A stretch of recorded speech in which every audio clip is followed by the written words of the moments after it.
E essa então é a nossa reflexão. A harmonia conjugal. Como podemos crescer como casal cristão que decidimos, pela liberdade que Deus nos deu de fazer escolhas, de ter no altar declarado um ao outro aquelas palavras ternas e ter feito aquela promessa um ao outro, que cuidaria um do outro, que amaria um ao outro, mesmo na fartura, na escassez, na alegria, na tristeza, na juventude, na velhice, mesmo em meio a tudo que pudesse nos sobrevir.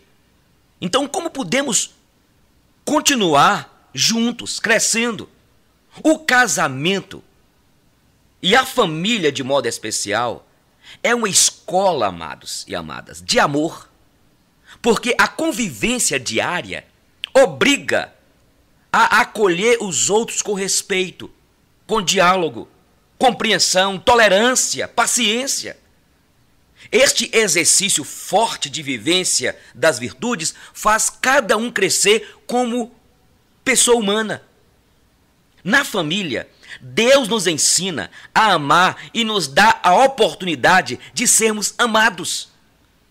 A harmonia conjugal é atingida quando o casal, na vivência do amor, supera a si mesmo e harmoniza as suas qualidades numa união sólida e profunda. Dá para você entender isso?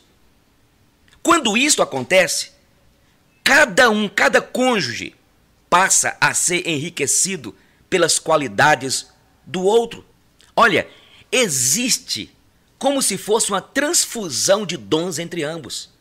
Mas para isso é preciso que o casal, que você, amado, amada, chegue à unidade, superando as falsidades, infantilidades, as mentiras, as infidelidades. Eu gosto sempre de dizer o seguinte: ninguém nasceu pronto. Todos nós somos pecadores, temos as nossas debilidades, as nossas deficiências. Quando nós abrimos a Bíblia e a Bíblia nos diz que o coração meu, seu, é enganoso e desesperadamente corrupto.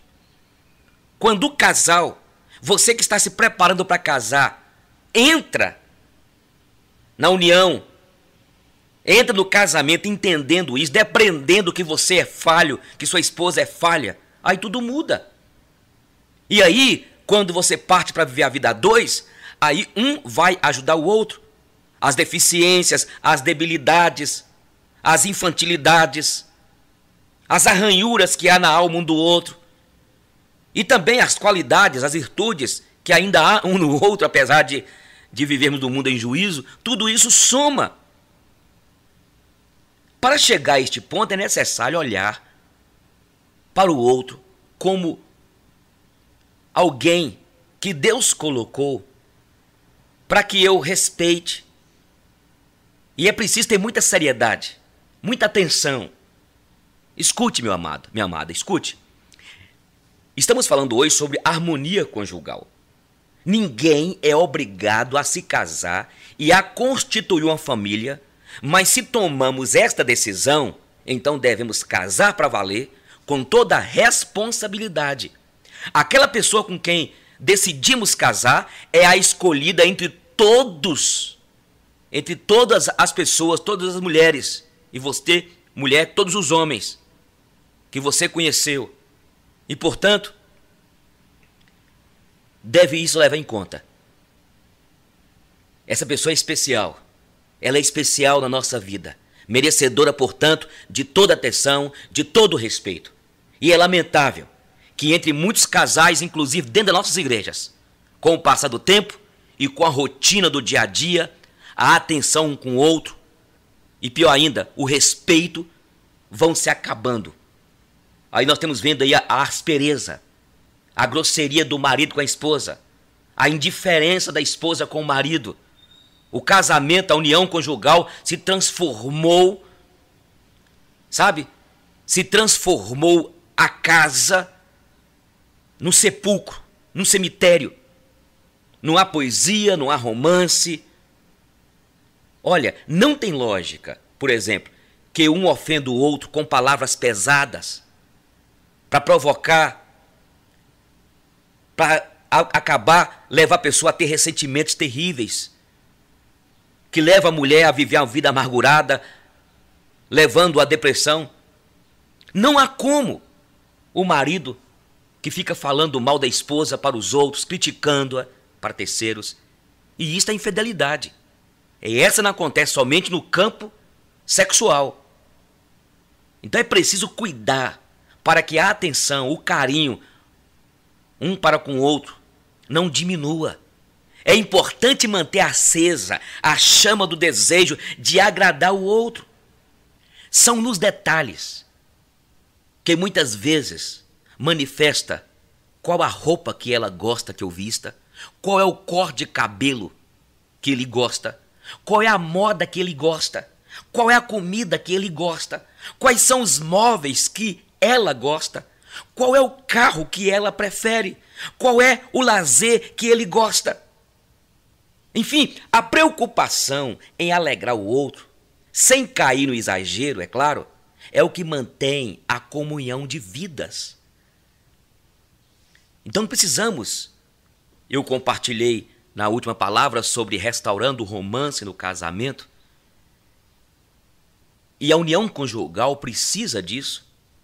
Como dizia Exupéry, amar não é olhar um para o outro, mas é olhar ambos na mesma direção. Isto é, o casal não pode parar em si mesmo.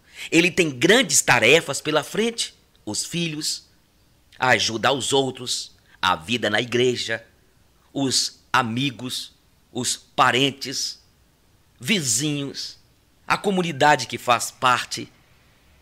Então importa olhar na mesma direção e caminhar juntos. Você entende isso? A união conjugal ou a harmonia conjugal tem de ter isso. É os dois olhando juntos para frente. Eu não olho mais agora só para mim. Os meus desejos, eu até os sacrifico por amor a Gisele da minha paixão. Os meus sonhos, eu os sacrifiquei para poder realizar os sonhos dela. A ideia é essa. Olha, para que a harmonia aconteça na vida do casal, dia a dia, ele deverá rejeitar tudo o que possa desuni-lo. Brigas, palavras ofensivas, comparações com as vidas e atitudes dos outros casais, porque muitas vezes a mulher fica comparando, quer comparar a vida deles com outro casal, o amigo, o vizinho, um parente. Não pode haver. Tem de vigiar quanto aos desentendimentos com a família do cônjuge. Você que está me ouvindo neste momento está brigado lá com a sua sogra, com o seu cunhado. E o seu cunhado, talvez, é o irmão que a sua esposa mais gosta, que o seu marido mais gosta. E você vai ter de resolver esse problema, porque o propósito do casamento, desta harmonia conjugal, é um buscar a felicidade do outro. E os dois juntos, olharem juntos para o mesmo horizonte. É assim. Entende? Quem sabe você está com desentendimento com alguém da família do teu marido. Tem que ter cuidado, tem que vigiar quanto à inveja, o ciúme um do outro. O desentendimento no uso do dinheiro. Reclamações, negativismo, apego exagerado aos pais, mau humor, embirração, enfim, tudo que azeda o relacionamento conjugal, tudo que azeda a harmonia. Então é preciso rejeitar tudo aquilo que está atrapalhando a união. É preciso você sentar e escute. Quanto que você ganha por mês, querido? Você abre com a sua esposa? É preciso ter aquela agendinha, sabe? Aquele caderninho onde os dois colocam os valores e onde os dois sentam para conversarem o que vai fazer este mês, projetarem juntos. Porque muitas vezes o marido recebe o pagamento, a mulher também, um gasto de um lado, outro gasto de outro, e de repente estão vivendo em conflito, a harmonia está comprometida porque não há uma abertura. E eu digo o seguinte: casamento é cumplicidade, casamento é partilha. Quando nós casamos, e como minha mãe era tabeliã e tinha um cartório, ela falou assim: ó filho, você case com união parcial de bens, me ensinou, e nós casamos, e daquele momento em diante, tudo que eu e Giselda construímos juntos, partilhando, somando um na vida do outro, entendeu? Os dois unem os sonhos de um, os sonhos de outro, e nós agora, e acaba, muitas vezes, a mulher tem que sacrificar os seus sonhos, o homem, para que possam os dois juntos, nesse acordo, chegarem lá. A Bíblia fala, aqui o profeta menor, como andarão dois juntos se não houver entre eles o quê? Acordo.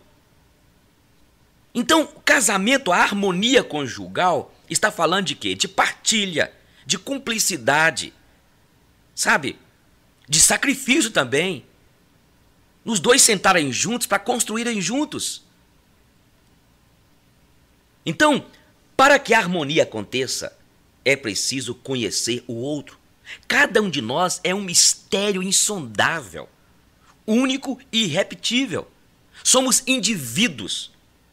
Não haverá dois iguais a você na face da terra e na história dos homens, mesmo que se chegue ao absurdo da clonagem do ser humano. Cada um de nós é insubstituível. E isto mostra o quanto somos importantes para Deus. Quando nós casamos, recebemos o outro das mãos de Deus e da família como um presente ímpar, singular, sem igual, e que deve, portanto, ser cuidado, com o máximo de cuidado, com o máximo de carinho, para sempre. É fundamental para a vida do casal que cada um conheça a história do outro, a sua vida, o seu passado, a realidade familiar de onde veio, para poder compreendê-lo, ajudá-lo, amá-lo, perdoá-lo. Ninguém ama a quem não conhece. Quando nós casamos aqui na primeira igreja presbiteriana de Montes Claros, e eu fui trabalhar como evangelista em Januária. Ficamos lá 2 anos. Quando Melicinha, minha primeira filha, nasceu, e logo os primeiros dias, depois dos meses, e criança chora, né? À noite, quando Melicinha acordava, aí eu ficava com aquela ira, com aquela raiva, sabe? E aí, minha esposa, Giselda, não entendeu, e eu comecei a abrir o coração com ela. Como eu fui criado lá, minha mãe que teve 16 filhos, quando meu pai faleceu, ficaram 12 dentro de casa, aquela dificuldade. Eu comecei a abrir o coração com ela, lá em casa, e não podia chorar. Quantas vezes a gente caía e a mãe da gente ainda dava a surra, o pai dizia, homem não chora. Bem, e eu fui então forjado num lar onde não podia chorar, onde não existia beijos, abraços, não existia dia de aniversário, não existia presentes. E aí eu comecei a abrir o coração com Giselda na madrugada lá em Januária, e nós choramos juntos, porque eu estava com dificuldade de suportar o choro de Melicinha, que era pequenininha. Aquela ira. Por isso que eu entendo, hoje eu vejo quando uma pessoa joga uma criança de espinhadeiro de um prédio, são pessoas desordenadas, são pessoas cheias de desordens emocionais. Entendeu? Eu entendo, não estou justificando, eu estou colocando o que eu vivi. E aí, eu creio que o casamento, deve ser como se fosse um terapeuta na vida um do outro. E Giselda também abriu o coração, a sua infância, como que ela foi criada, os seus traumas, as suas arranhuras, as suas idiosincrasias. E aí, nós começamos um a ajudar o outro, para curar um ao outro. Quem sabe você não sabe nada do teu marido, porque ele não fala, e você não fala nada para tua esposa, abre o coração com ela. Abre o coração com teu marido. Entendeu? É fundamental para a harmonia conjugal, para que haja harmonia conjugal, é fundamental que um conheça a história do outro, a sua vida, como foi criado, a sua história, a sua infância. Tem coisas que eu abri para a Giselda que eu não abriria para ninguém, só com Deus. Tem coisas da vida de Giselda, da infância, da adolescência dela, que ela abriu comigo. Por isso que eu acho fantástico viver a vida a dois, casar, porque a gente desnuda, é você desnudar, é você tirar a roupa, não apenas a roupa, o pano, mas é tirar a roupa da tua alma, para poder falar para o teu esposo. E tem tantas coisas que você, se você abrisse com a sua amada, se você abrisse com elas, tanta coisa, que ela ia te amar mais, ela ia te compreender muito mais. Ah, eu vou me expor. Não, é a mulher que Deus te deu. É o marido que Deus te deu, abra com ele. Como precisamos de abrir, não é? Então, se nós queremos uma harmonia conjugal, se nós queremos viver a vida a dois, temos de abrir. Quando a gente namora, a gente não fala. A gente, na verdade, coloca aquela máscara, não é verdade? Não é? Aquela túnica. A gente, na verdade, tem dificuldade, porque ainda não há confiança. Por isso que a convivência vai gerando o quê? Vai gerando a confiança. É assim, a gente vai aprendendo. Eu fico tão feliz, porque eu posso hoje abrir o meu coração para a minha paixão. Eu fico feliz quando eu posso abrir o meu coração. Há algum tempo atrás, uma das minhas filhas estava vivendo um conflito terrível. E para tentar ajudá-la, eu sentei com ela e na cama nós começamos a conversar e eu comecei a abrir a minha infância para ela. E aí ela chorou e eu também chorei e falei: filha, esses conflitos que você está vivendo, eu também os tive. Sabe qual é o problema maior hoje dos casais? Sabe qual é o problema maior hoje da família, dos nossos filhos? É que nós não sentamos para abrir um com o outro, para rasgar o coração. E tem horas que o pai tem de abrir. Quantas vezes eu falava para minha filha Melissa, Luna, elas sabem muita coisa da minha infância, da infância da mãe delas.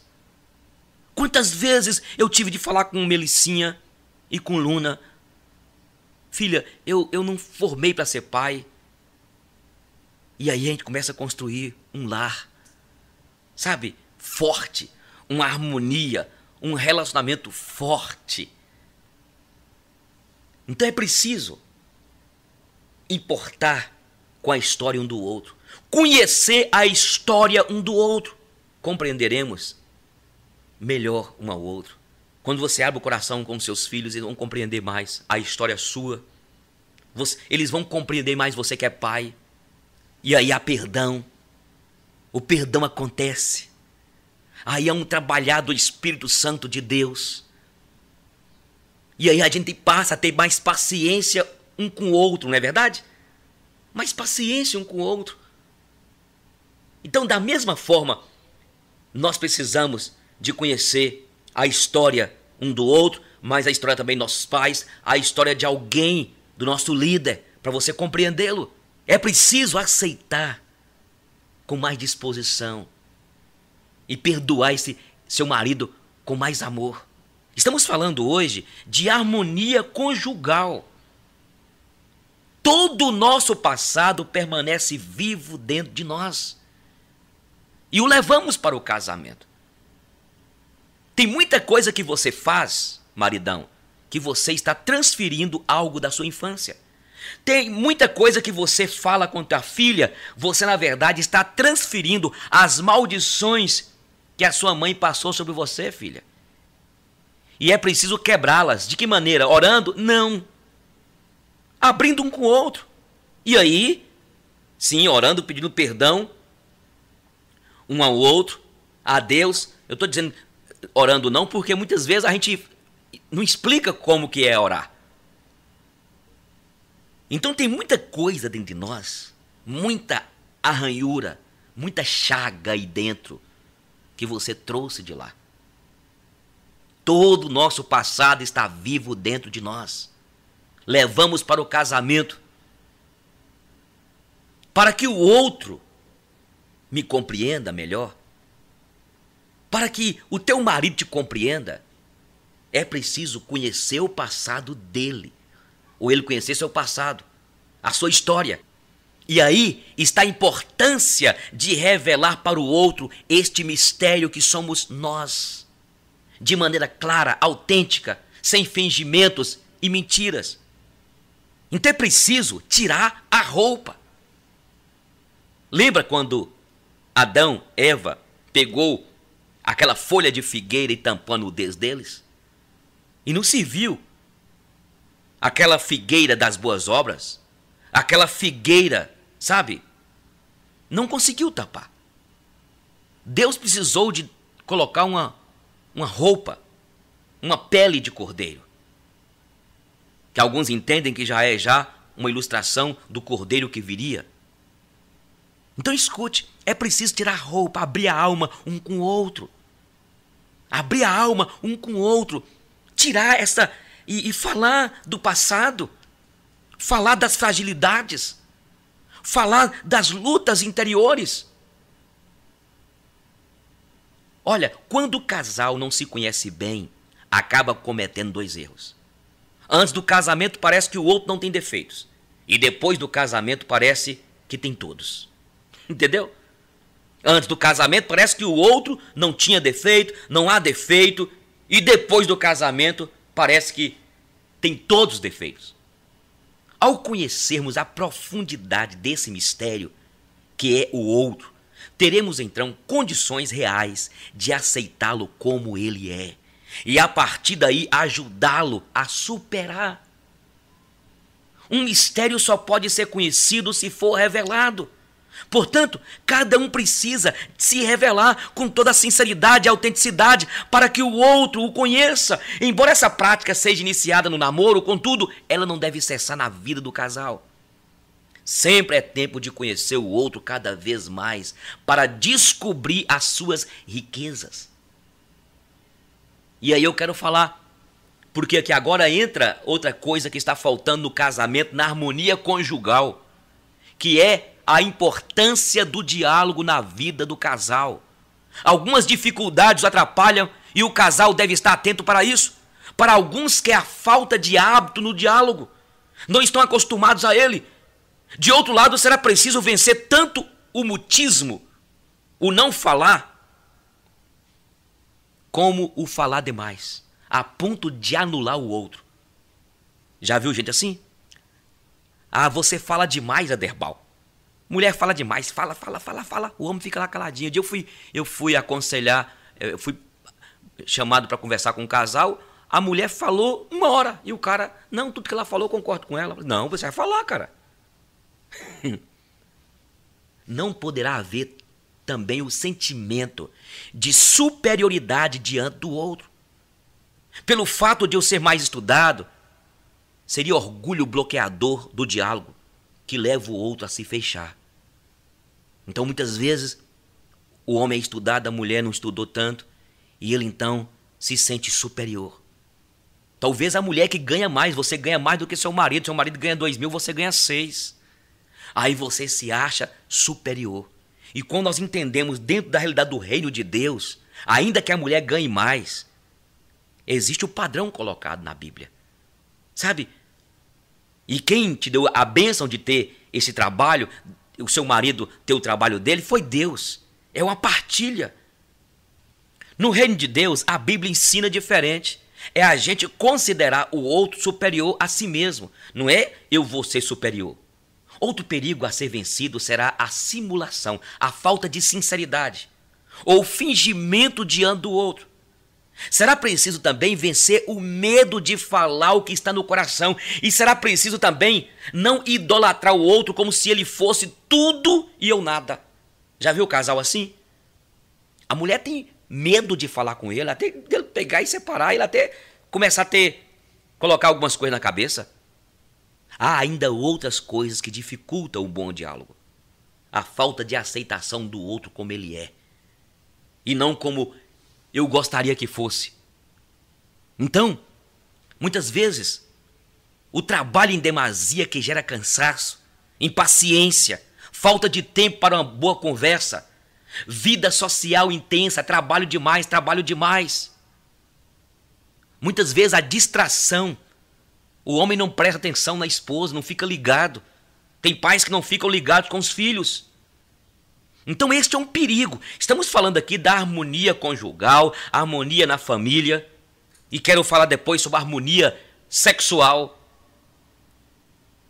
Olha, o diálogo frutuoso ocorre quando existe a humildade em ambas as partes, quando a espontaneidade e a coragem de emitir a própria opinião existem, quando os sentimentos e a sensibilidade de cada um é controlada, quando existe paciência, boa vontade, compreensão mútua, quando estão presentes a confiança no outro, a perseverança e a renovação.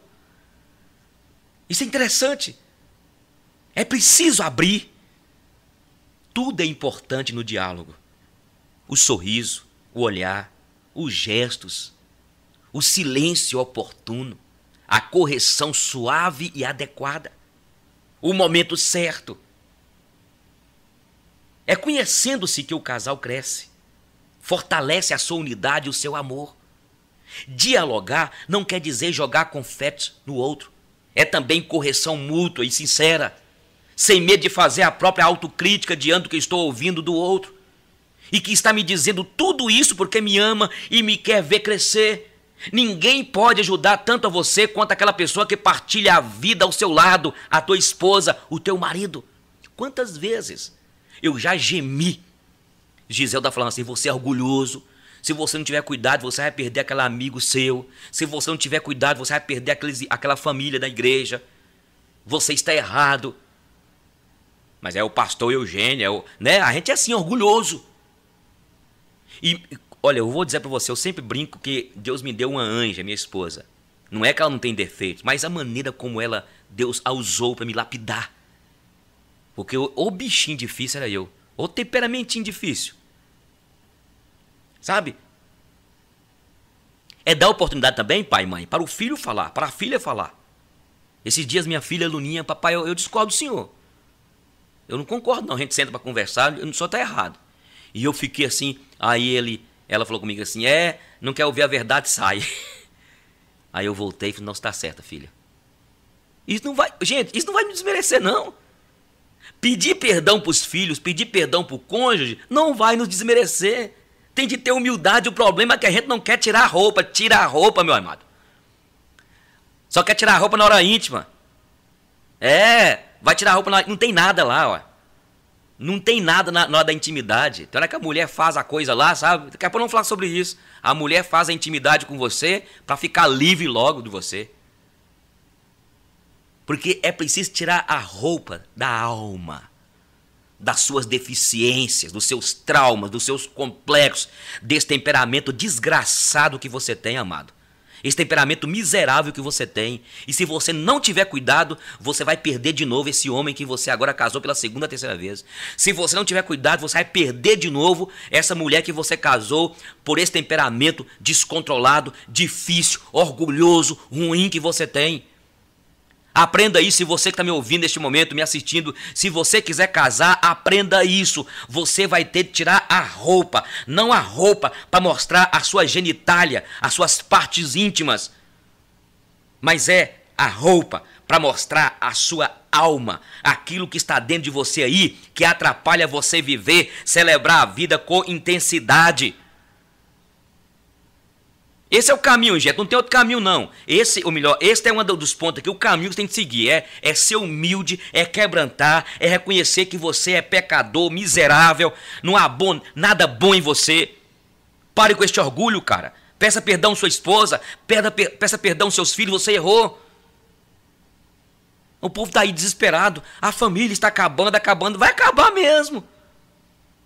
Enquanto o ser humano não aprender que viver a vida a dois, a harmonia conjugal, tem de se sacrificar, de se entregar, de tirar a roupa, de reconhecer a sua limitação, reconhecer que você não é nada, reconhecer que você depende do outro e sem a sua esposa você vai ficar pela metade, sem o seu marido você vai ficar pela metade. E é preciso conversar. Então escute.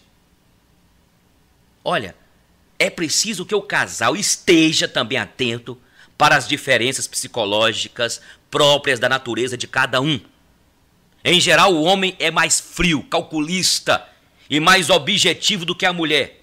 Ele é mais conduzido pela razão, pela síntese dos fatos e é levado normalmente a comandar a situação. A mulher é mais frágil fisicamente, mais conduzida pelo afeto, pela intuição subjetiva, mais dada à emoção.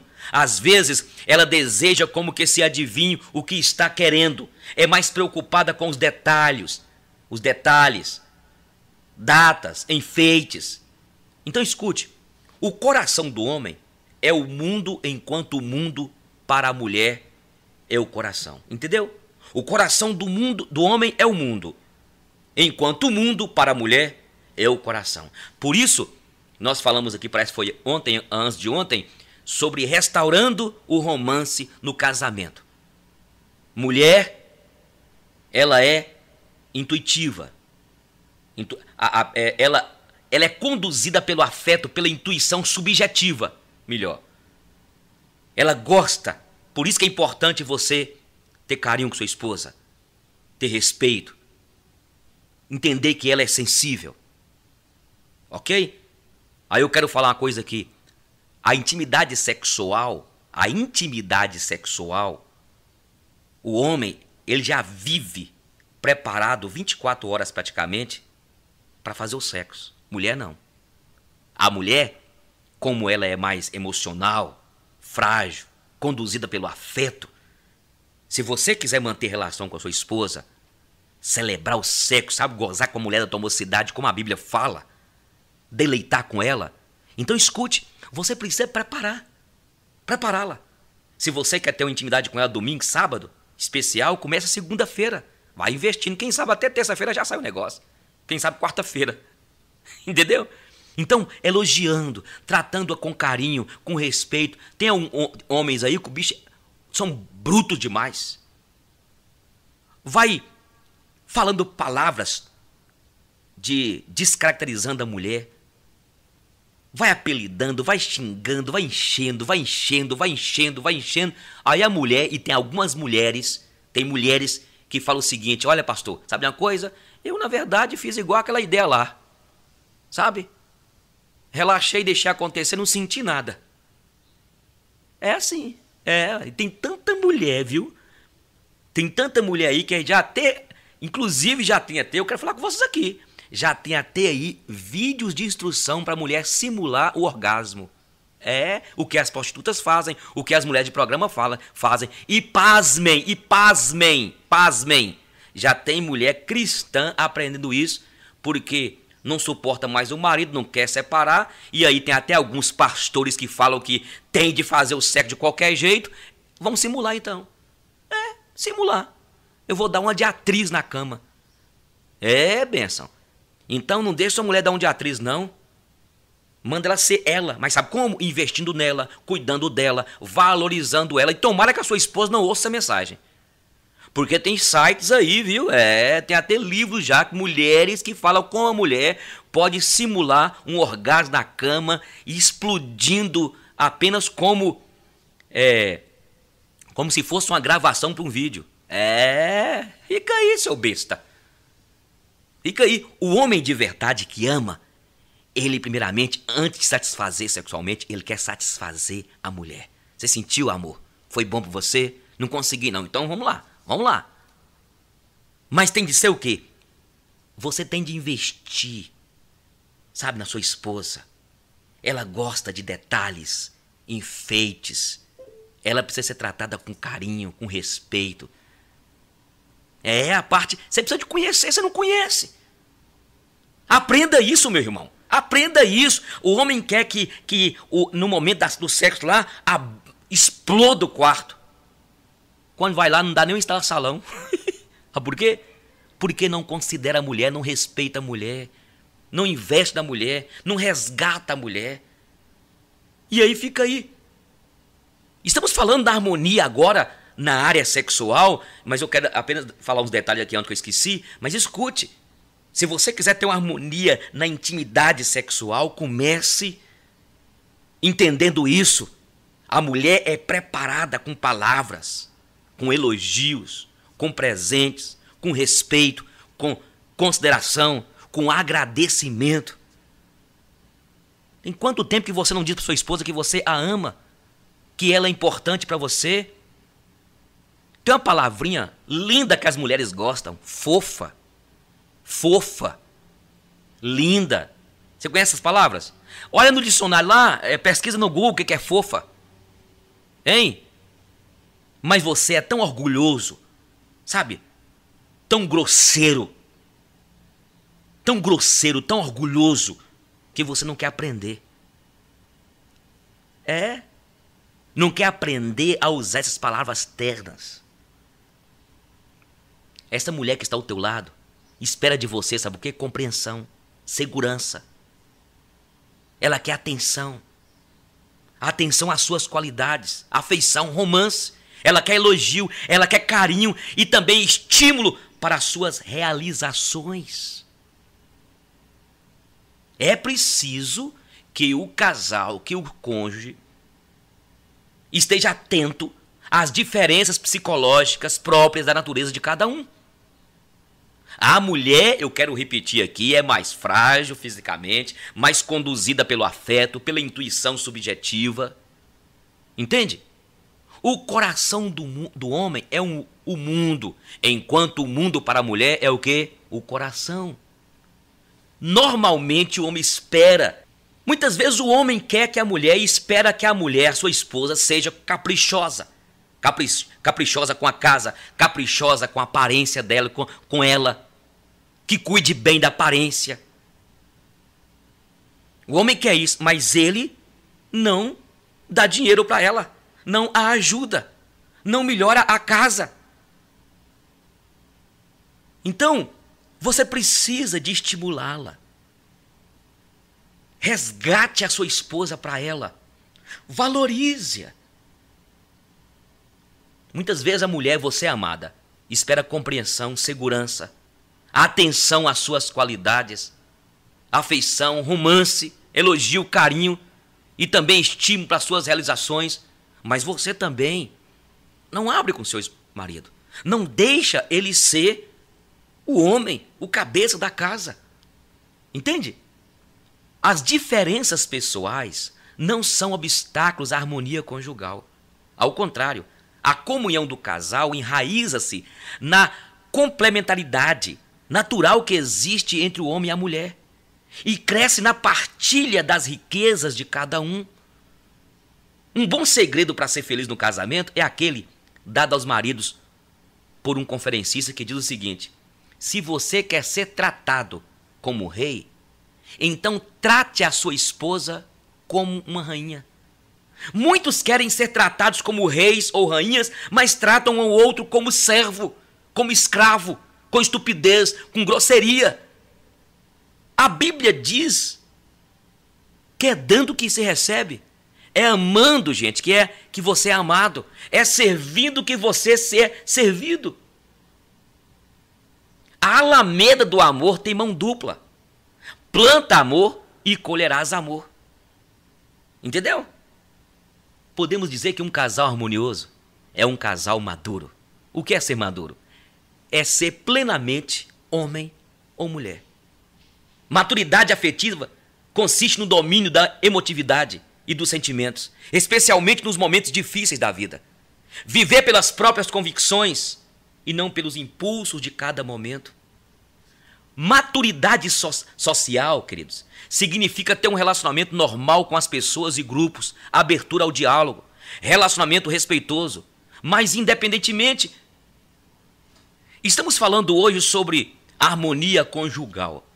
E escute, eu quero falar ainda com você que maturidade social significa ter um relacionamento normal com as pessoas e grupos, abertura ao diálogo, relacionamento respeitoso, mas independente, com os pais e com as famílias, capacidade de adaptação às diversas situações da vida, senso de cidadania, capacidade de trabalho, realização profissional. Olha, maturidade intelectual pressupõe ter convicções e autenticidade diante dos problemas, pessoas e acontecimentos, espírito crítico, construtivo, humildade para reconhecer as próprias limitações, capacidade de tomar decisões e não ser dominado por caprichos e preconceitos. Maturidade espiritual é ter uma fé sólida, perseverante, clareza de convicções religiosas, opção clara por Deus e autêntica vida religiosa. Para se chegar à maturidade, há que se percorrer um caminho de autoeducação, auxiliado pelo cônjuge.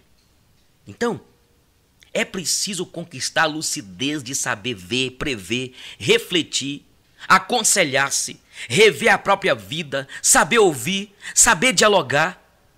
Importa vencer o excesso de ocupações e a agitação, o exibicionismo infantil, de querer aparecer, de querer mostrar, evitar a fuga da realidade. Para chegar à maturidade é preciso conquistar a liberdade autêntica e não se deixar guiar pelas pressões da publicidade, pelas comparações com a vida dos outros, nem se deixar paralisar pelos próprios medos, não ser escravo dos instintos, como gula, sexo, fama, dinheiro, essas vaidades que existem aí. Mas ao contrário, será preciso saber guiar-se por uma escala de valores cristãos e resistir contra as ameaças e influências perversas que vêm de fora. Ser maduro é ser responsável, é saber enfrentar os desafios e as tarefas da vida, sem reclamar e sem culpar os outros, é evitar ser omisso, negligente, imprudente, derrotista, infantil. O apóstolo Paulo fala, quando eu era menino, falava como menino, vivia como menino. Agora eu sou já grande, adulto, deixei das coisas de menino. Muitas são as expressões de falta de maturidade.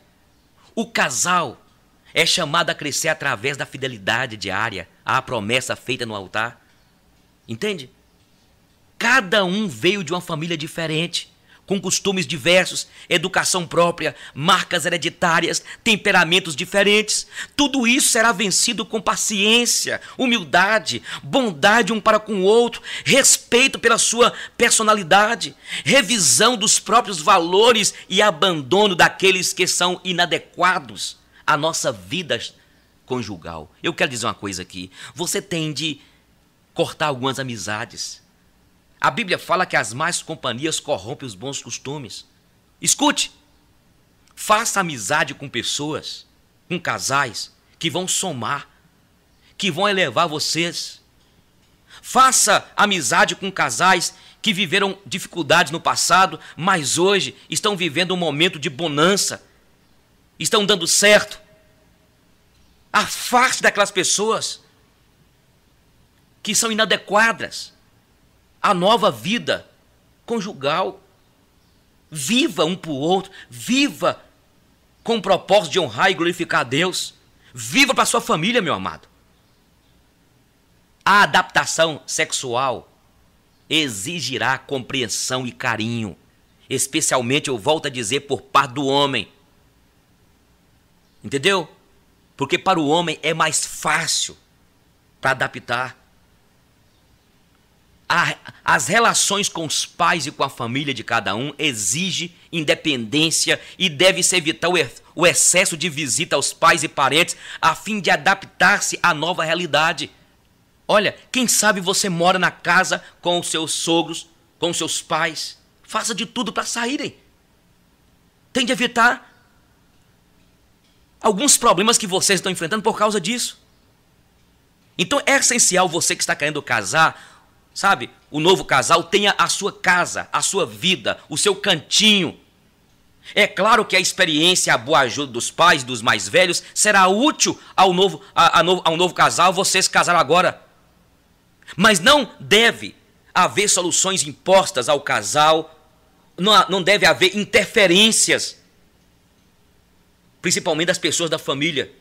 Os problemas de vocês devem ser resolvidos por vocês. Embora deva contar com os bons conselhos dos mais velhos, do seu pastor, do seu líder, de um casal amigo. Mas cuidado para que você não abra os seus problemas com pessoas que, na verdade, não estão bem espiritualmente. Não são pessoas de Deus. Entendeu? Outro item a ser olhado com cuidado é o dinheiro. Tanto o dinheiro em falta como em excesso podem trazer problemas. Dizem os entendidos em terapia conjugal que o dinheiro que sobra é o que gera mais problemas. No entanto, é preciso planejar juntos como gastar o dinheiro que ambos ganham, saber organizar os gastos, prever as despesas, economizar o que sobra, sem contudo ser obcecado por guardar. Ouvi uma história de uma esposa que ela roubava dinheiro do marido, já que ele não lhe dava o mínimo necessário até para comprar suas roupas íntimas. Também o trabalho da mulher fora de casa, embora necessário para muitos casais, deve ser bem administrado para que o cuidado da casa e dos filhos não sofra prejuízo. Olha, não há dinheiro ou compreensão de qualquer outra natureza que pague o preço de um pai ausente e principalmente de uma mãe ausente. Há que se evitar o desencontro dos próprios esposos, que às vezes se parecem com o sol e a lua. Quando surge, o outro desaparece. Assim a adaptação vai ficar mais difícil. É preciso, amados e amadas, evitar também as reclamações constantes do outro, principalmente nessa fase de acomodação à vida nova. O casal não pode ser como duas bolas de bilhar que só encontram para separar. Quanto às amizades da vida dos tempos de solteiros, será preciso saber desligar-se daqueles amigos que não podem ser amigos dos dois ou que sejam inconvenientes. Ah, mas tem tanta gente sofrendo por causa disso. Porque o cara casou, mas ele quer continuar lá na pescaria jogando bola, quer continuar lá. Os hábitos e a mentalidade de solteiro também terão que serem modificados em nome da comunhão da nova vida, desse casamento, deste relacionamento que Deus está presenteando vocês, especialmente quando se trata de maus hábitos, o álcool, o jogo, a preguiça, a mentira, a leviandade, o mau humor, entendeu? Palavrões, violência, modo de vestir-se com descuido, ou uma pessoa que veste de uma maneira sem pudor. Você, querida, entende? Estamos falando hoje sobre harmonia conjugal e eu quero que você entenda o seguinte: a partir do casamento, os dois passam a viver juntos todos os dias e isto é muito diferente do tempo de namoro e noivado, quando se viam só algumas horas por dia. Esta presença constante ao lado um do outro vai revelar fatos novos, hábitos íntimos de cada um, até então desconhecidos um para o outro. E isto às vezes assusta. Será preciso calma e paciência neste início, para que os defeitos de um não exacerbem os defeitos do outro, gerando briga.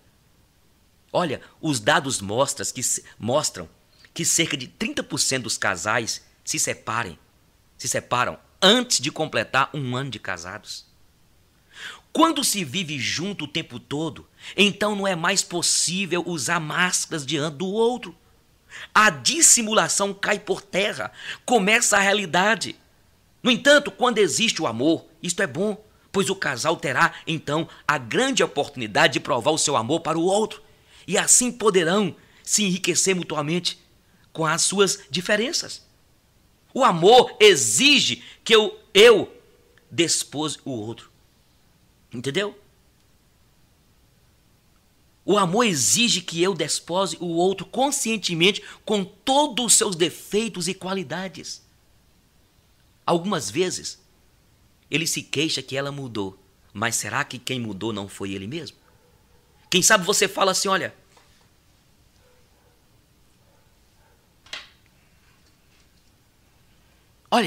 quem sabe você está me ouvindo? Quem sabe é você, mulher, que fala que o seu marido mudou. Mas será que quem mudou não foi você? Quem sabe é você, marido, que fala assim, mas ela mudou tanto. Mas quem sabe quem mudou não foi você? Em todo caso, temos que estar preparados para as mudanças do outro. Entendeu? Nos casamos como um ser vivo e não como uma estátua imutável. E o amor tem que resistir a tudo isso. E é exatamente esta é a força, esta é a beleza do amor. É por isso que ele faz milagres, Precisamos entender que amar não é uma decisão de apenas um momento, mas é uma decisão que deve ser renovada a cada momento para durar para sempre, até que a morte separe. E tem mais, é preciso estar sempre consciente que amar um ao outro ou a uma mulher será sempre amar um ser imperfeito, pecador, fraco, limitado, sujeito às intempéries da vida. Mas se você o amar de verdade, poderá ajudá-la a vencer todas essas dificuldades e ser alguém novo por causa do seu amor. Eu quero repetir aqui, a beleza do amor está exatamente em superar as dificuldades, essas dores que vêm no relacionamento. Do contrário, ele não seria amor. Como um ninho, a felicidade do casal que se ama é construída pedacinho por pedacinho, através de esforços mútuos de compreensão.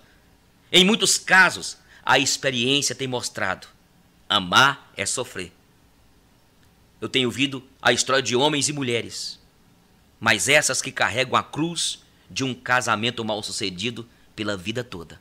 Muitas vezes é aquele marido que é infiel e tem outra mulher, outras vezes é o próprio genro e temperamento do esposo que sufoca a esposa. Nesses casos limites, amar significa sofrer a vida inteira. Mas ainda assim é preciso dizer, se ele for assumido por amor ao outro e à família, não ficará sem frutos. Lamentavelmente, temos visto cada vez mais o triste espetáculo de muitos homens. Parece ser menos o caso de mulheres, que trocam a esposa antiga e fiel por uma mulher mais nova, depois de muitos anos de casados. É um fato muito triste. Não se pode trocar o amor antigo por uma aventura nova. É uma traição inqualificável. Resta dizer a essas mulheres que mantenham a sua dignidade e permaneçam fiéis a Deus e à família. Continuem. Conta uma ilustração de um homem que chegou para um sábio e fez a pergunta: sábio, eu estou indeciso e eu queria uma resposta do senhor. Eu fico com a minha amante ou com a minha esposa? Estou indeciso, sábio. Eu fico com a minha amante ou com a minha esposa? O sábio foi e pegou 2 flores. Pegou uma rosa e pegou um cacto. E falou com ele: o que é que você escolhe aqui, meu senhor? E ele disse: é claro, sábio, eu escolho a rosa. Aí ele falou assim: isso. A rosa, ela vai secar, ela vai cair e ser levada pelo vento. O cacto, ele permanece e gera a flor mais linda. Assim também vai acontecer contigo. E o sábio falou assim: esta rosa é essa amante que vai tirar de você a sua alegria, o seu tempo, a sua juventude, a sua energia, o seu dinheiro. E quando ela descobrir que você já murchou, que você já secou, que você não tem mais saúde, ela vai te trocar por um rapaz bonito, novo, cheio de energia, e vai gastar o dinheiro que ela conseguiu tirar de você. E o sábio virou para ele e falou: meu senhor, qual que você escolhe? Eu quero dizer para você isso, meu querido. Você que talvez está aí indeciso se você vai ficar com a sua esposa ou com a sua amante. Preste atenção. Você fez uma aliança com aquela mulher. Você fez uma aliança diante de Deus, diante da sua família. O problema é esse hoje. As pessoas têm com elas uma divindade. Algumas têm o mamon, que é o dinheiro. Outros têm o sexo, a sensualidade. Só quer, na verdade, desfrutar os desejos carnais. E eu quero falar com você. Quem sabe você está vivendo esse problema. Quem sabe você tem abandonado a tua esposa, os teus filhos. Perdi a salvação, pastor? Não estou falando que você perdeu a salvação, mas agora você vai viver a consequência de tudo que você fez. É isso aí. Viver a harmonia no casamento, viver a harmonia sexual. Quem sabe você perdeu a paixão pelo seu marido? Quem sabe você perdeu a paixão pela sua esposa? Você sabia que Deus pode restaurar? Algumas pessoas entram em nossa vida Por que as pessoas entram em nossa vida? Pessoas entram na sua vida por uma razão, uma estação ou uma vida inteira. Quando você percebe qual deles é, você vai saber o que fazer por cada pessoa. Quando alguém está em sua vida por uma razão, é geralmente para suprir uma necessidade que você demonstrou. Elas vêm para auxiliá-lo numa dificuldade, te fornecer orientação e apoio, ajudá-lo física, emocional e espiritualmente. Elas poderão parecer como uma dádiva de Deus. E são. Elas estão lá pela razão que você precisa que eles estejam lá. Então, sem nenhuma atitude errada de sua parte ou em uma hora inconveniente, essa pessoa vai dizer ou fazer alguma coisa para levar essa relação a um fim. Às vezes, essas pessoas morrem. Às vezes, elas simplesmente se vão. Às vezes, eles agem e te forçam a tomar uma posição. O que devemos entender é que nossas necessidades foram atendidas, nossos desejos preenchidos e o trabalho delas feito. As suas orações foram atendidas e agora é tempo de ir. Quando pessoas entram em nossas vidas por uma estação, é porque chegou sua vez de dividir, crescer e aprender. Elas trazem para você a experiência da paz ou fazem você rir. Elas poderão ensiná-lo algo que você nunca fez. Elas geralmente te dão uma quantidade enorme de prazer. Acredite, é real, mas somente por uma estação. Relacionamentos de uma vida inteira te ensinam lições para a vida inteira. Coisas que você deve construir para ter uma formação emocional sólida. Sua tarefa é aceitar a lição, amar a pessoa e colocar o que você aprendeu em uso em todos os outros relacionamentos e áreas de sua vida. É dito que o amor é cego, mas a amizade é clarividente. Obrigado por ser parte da minha vida. Pare aqui e simplesmente sorria. Trabalhe como se você não precisasse do dinheiro. Ame como se você nunca tivesse sido magoado. E dance como se ninguém estivesse te observando. O maior risco da vida é não fazer nada. Gostaria que você pensasse um pouquinho só. Se você está triste porque perdeu o seu amor, lembre-se daquele que não teve um amor para perder. Se você se decepcionou com alguma coisa, lembre-se daquele cuja vida é uma decepção. Se você está cansado de trabalhar, lembre-se daquele que, angustiado, perdeu o seu emprego. Se você reclama de uma comida mal feita, lembre-se daquele que morre faminto, sem um pedaço de pão.